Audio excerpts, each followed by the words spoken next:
Selamat pagi saudara-saudara sekalian. Untuk pagi ini tema yang diberikan kepada saya adalah The Miracle of the Moment. Kita memasuki bulan Desember, tidak berasa kurang dari 1 bulan kita sudah kelar dengan tahun 2020. Orang-orang sering bilang bahwa time flies when you are having fun. Tapi walaupun dengan COVID-19 ini, saya berasa fun ya, kok rasanya waktunya cepat sekali. Bulan depan sudah 2021 ya. Jadi memasuki Desember ini kita sudah mulai merasakan suasana Natal. Dan kita akan belajar mujizat-mujizat dari kelahiran Yesus Kristus ke dunia 2000 tahun yang lalu. Jadi the miracle of Christmas. Mari kita buka sama-sama Galatia 4 ayat 4 dan 5. Tetapi setelah genap waktunya, maka Allah mengutus anaknya yang lahir dari seorang perempuan dan takluk kepada hukum Taurat. Ia diutus untuk menebus mereka yang takut kepada hukum Taurat supaya kita diterima menjadi anak. Di sini dikatakan bahwa setelah genap waktunya, waktu Tuhan itu selalu tepat. Sebab waktu itu waktu Yesus dilahirkan, orang Yahudi sudah kembali ke tanah air mereka, sudah kembali dari pembuangan, dan walaupun mereka di bawah penguasaan Romawi, tetapi mereka tuh keadaan negerinya aman, tidak ada peperangan, dan orang Roma suka banyak membangun jalan-jalan, makanya kita dengar pepatah bahwa banyak jalan menuju ke Roma, sehingga mempermudah orang melakukan perjalanan untuk menyebarkan Injil. Dan juga waktu itu juga bahasa Yunani adalah bahasa internasional mereka di antar bangsa, mempermudah komunikasi antar bangsa. Dan kita tahu perjanjian baru ditulis dalam bahasa Yunani.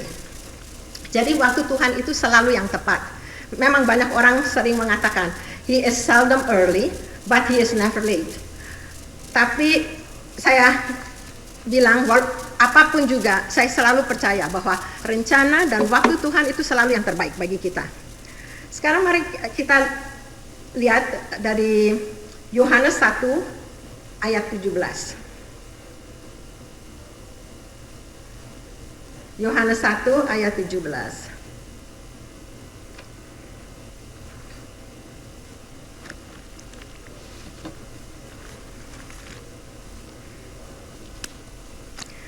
Di situ dikatakan, sebab hukum Taurat diberikan oleh Musa, tetapi kasih karunia dan kebenaran datang oleh Yesus Kristus. Jadi tadi kalau kita baca yang di Galatia 4 ayat 5 bahwa Tuhan menebus kita dari hukum Taurat, dan di sini dikatakan hukum Taurat diberikan oleh Musa yang hanya adalah hamba, tetapi kasih karunia dan kebenaran datang oleh Yesus Kristus sendiri, yaitu anak Allah, yaitu Allah sendiri. Jadi dengan kedatangan Yesus, kita ditebus dari hidup di bawah hukum Taurat, tetapi sekarang kita hidup di dalam kasih karunia Allah. Sekarang apa bedanya hukum Taurat dan kasih karunia? Hukum Taurat itu menuntut kebenaran dari kita. Jadi kita harus begini, harus begitu, kita jangan begini, jangan begitu. Dan selain itu juga Allah membalaskan kesalahan Bapa kepada anak-anaknya sampai keturunan ketiga dan keempat. Tetapi kasih karunia itu menganugerahkan kebenaran kepada kita. Jadi Tuhan memberikan. Dan Allah tidak mengingat dosa kita. Malahan ditulis bahwa Tuhan menjauhkan dosa kita sejauh timur dari barat. Sekarang kita lihat perumpamaan tentang anak yang hilang. Kita tahu ceritanya, ada bapak mempunyai 2 anak. Anak yang bungsu minta warisan. Dan dia pergi ke negeri yang jauh, lantas dia memboroskan, dia menghabiskan sampai dia tuh melarat. Akhirnya dia harus kerja jadi penjaga babi. Dan kalau dia lapar, dia mau makan makanan babi aja nggak dikasih. Di situ dia baru sadar lebih enak di tempat bapaknya. Maka dia memutuskan untuk kembali ke bapaknya. Tapi pertanyaannya, kalau saudara itu anak yang bungsu, apa saudara berani kembali ke bapak dengan sesudah meminta warisan dan memboroskan semua uang warisannya? Kan mestinya kalau kita itu jadi anak yang bungsu, kita pasti kebanyakan merasa tidak layak, malu, sungkan. Tetapi anak bungsu ini mengapa dia tetap berani datang ke bapaknya?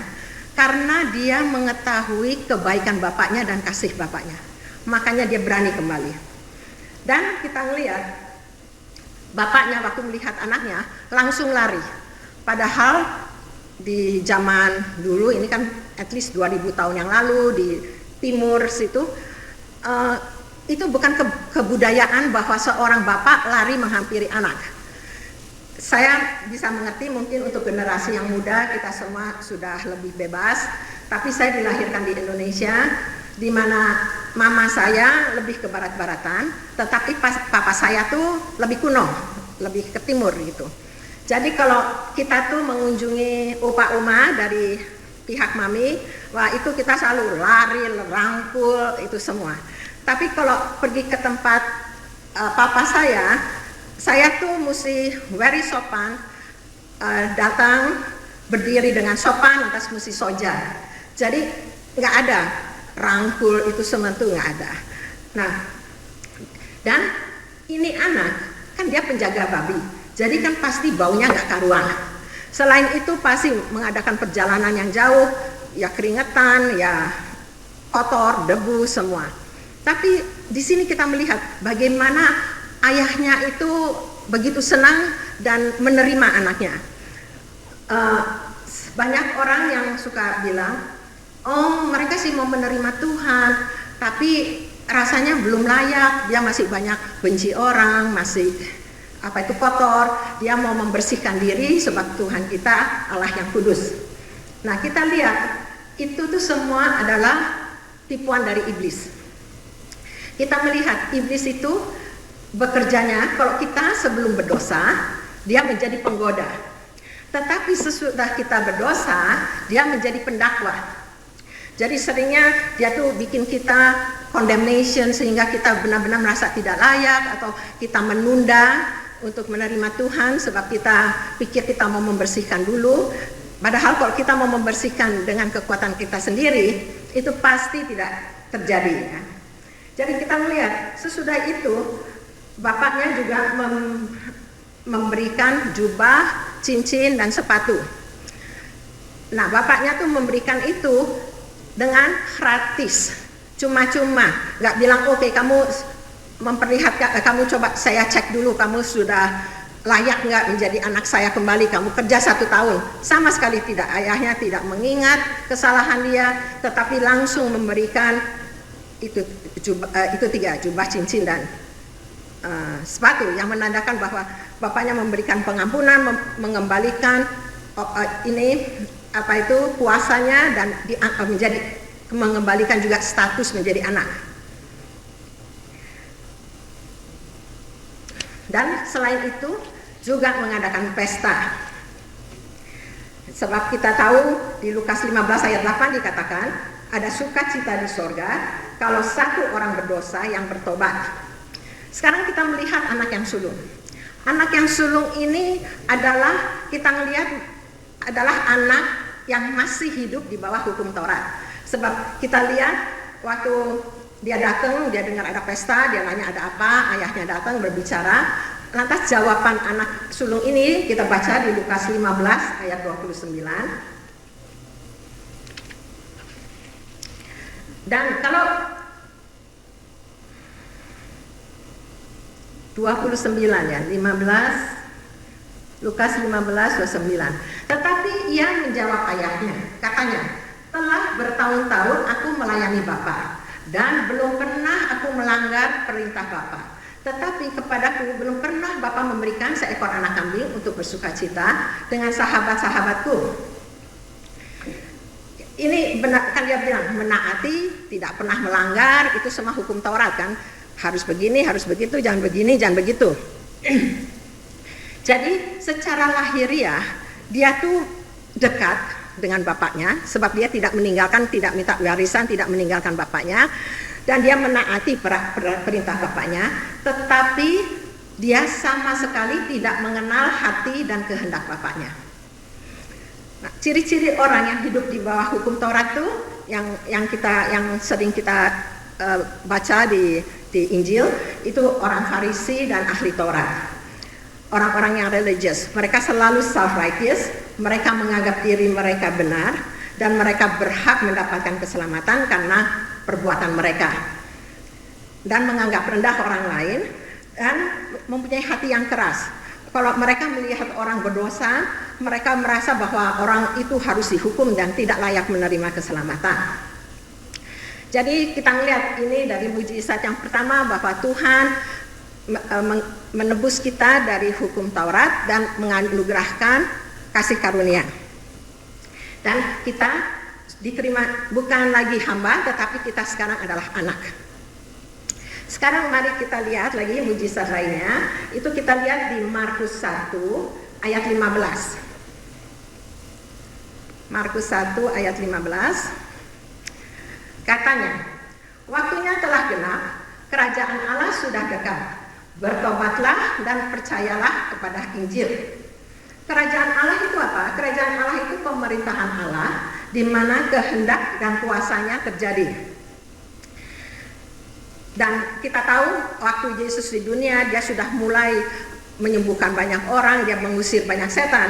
Dan kita lihat di Matius 12 ayat 28, di situ Yesus mengatakan, Matius 12 ayat 28.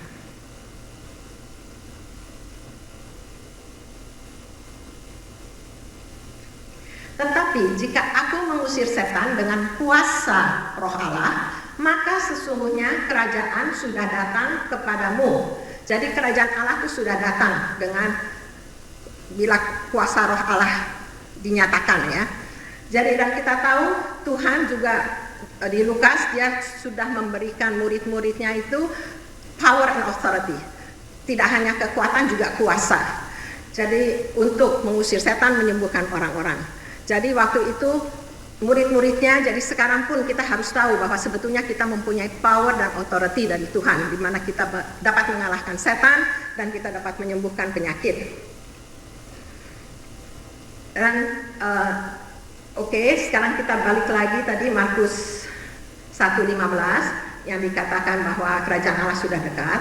Atas dikatakan bertobatlah dan percayalah kepada Injil. Saya hanya mau singgung sebentar tentang bertobat. Bertobat itu mempunyai 3 unsur yang penting, yang adalah penyesalan, pengakuan, dan iman. Banyak orang merasa orang kalau udah nyesel, udah mengaku itu udah cukup, tapi itu sama sekali belum cukup, itu tidak bertobat. Contohnya Yudas waktu dia menjual Yesus, akhirnya waktu Yesus diberi hukuman mati, Yudas sangat menyesal dan dia juga mengaku bahwa dia berdosa. Dia berkata, aku orang berdosa.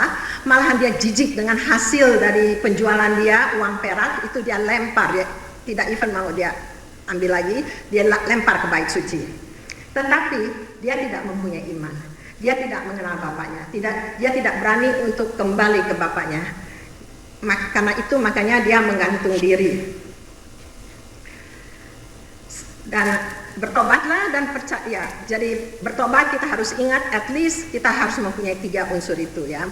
Penyesalan, pengakuan, dan iman. Iman sangat penting. Nah sekarang dibilang percayalah kepada Injil. Nah Injil itu apa? Injil itu adalah kabar baik. Kalau dalam bahasa aslinya dikatakan kabar yang sungguh amat sangat baik. Too good to be true. Ya, kabar baik tentang Yesus Kristus. Sekarang kita sama-sama baca di Roma 1 ayat 16.